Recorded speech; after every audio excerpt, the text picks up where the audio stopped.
This video, I speak English. I want to explain something.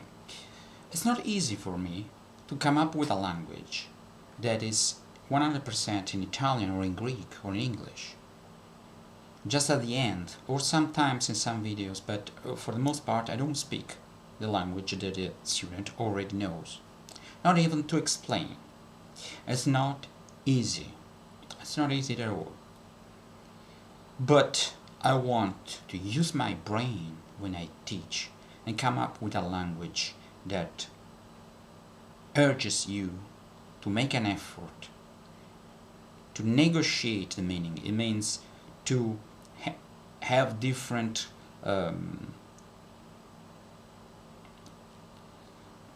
opinions about what I'm saying, what that really means. And through that, you develop your ability to infer meanings and watch what you learn. It stays in your mind. It's part of the language you're acquiring. It stays longer. It's more ingrained because you've made an effort. You learn through context, through different suppositions, what do you think it can be, hypothesis, and through that process, that is what happened when you first learned your first language. You were not able to use another language to learn your first language. That's normal. I try to reproduce in a way that process.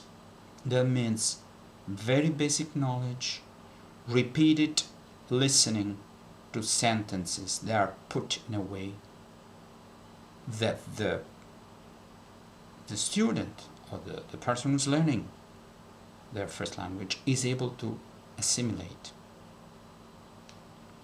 So I know this is not going to get a lot of hits because most of people don't want to make that effort. And the point is, for the most part, the other way doesn't produce real, long-lasting results, doesn't produce a level of language that is ingrained into your mind, doesn't produce a language that, however little it is, however few words you know, it's a language that is part and parcel of yourself and is so spontaneous as your first language. The idea is, no, everything is my second language, is not going to be like your first language. I don't think so. The problem in your first language, obviously you know more things. But here, if this method helps you acquire the feel of the language, the automatic, instinctive feeling and feel and sense of what is right and what is wrong, without necessarily having a conscious knowledge of that, why. If that method helps you to do that, the way I see it, it's a good method. I repeat and I repeat, and then you can even repeat watching the video several times. Watch it like you're interested. If you're not interested, don't watch it. If you're not in the mood of learning the language, there'll be a filter. You will not absorb what I'm saying. So watch it like it's a puzzle, like it's something. And believe you me, I try my best to put in a way that if you watch it several times, you're gonna make sense of it. Watch it several times. If you don't understand a word that I haven't explained, alright, try to get the sound and several times until you can write it down if you know the way Italian is spelled, and look up online or in a dictionary. Make an effort. Don't just watch videos where they explain, oh, cheese there. Yeah, in the short run, surely you will understand the rule because it's homogenized. It's there. It's for you. But you're going to forget it.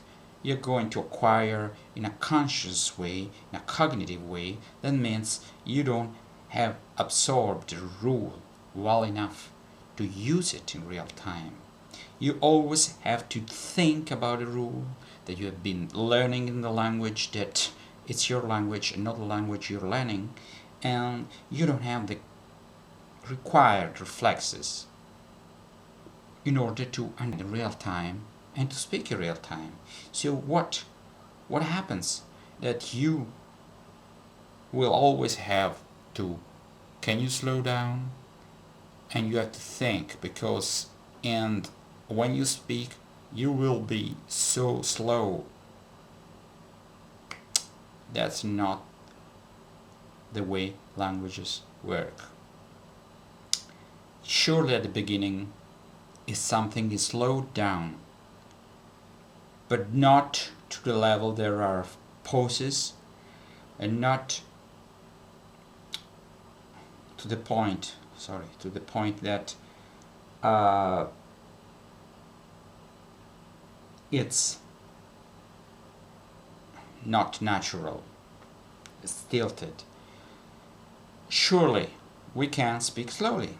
I am speaking slowly right now, but one thing is speaking slowly, one thing is to speak and to think. I want to say something to you. No, that's boring, that's annoying. That puts people out, that puts people off.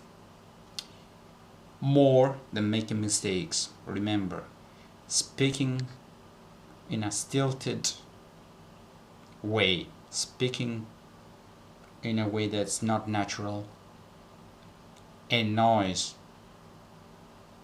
the person you're speaking with more than some mistakes. Obviously, it's all a matter of quantity, but generally speaking, you can get away with some mistakes. You cannot get away with a way of speaking that's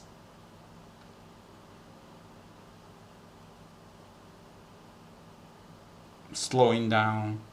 You slow down and then you again accelerate. That's not the way people really speak, because you have to think about what you're saying. You shouldn't think.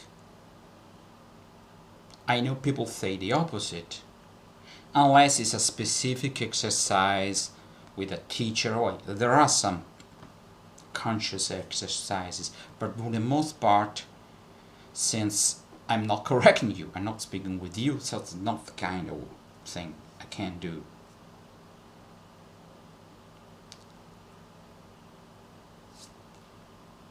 The general approach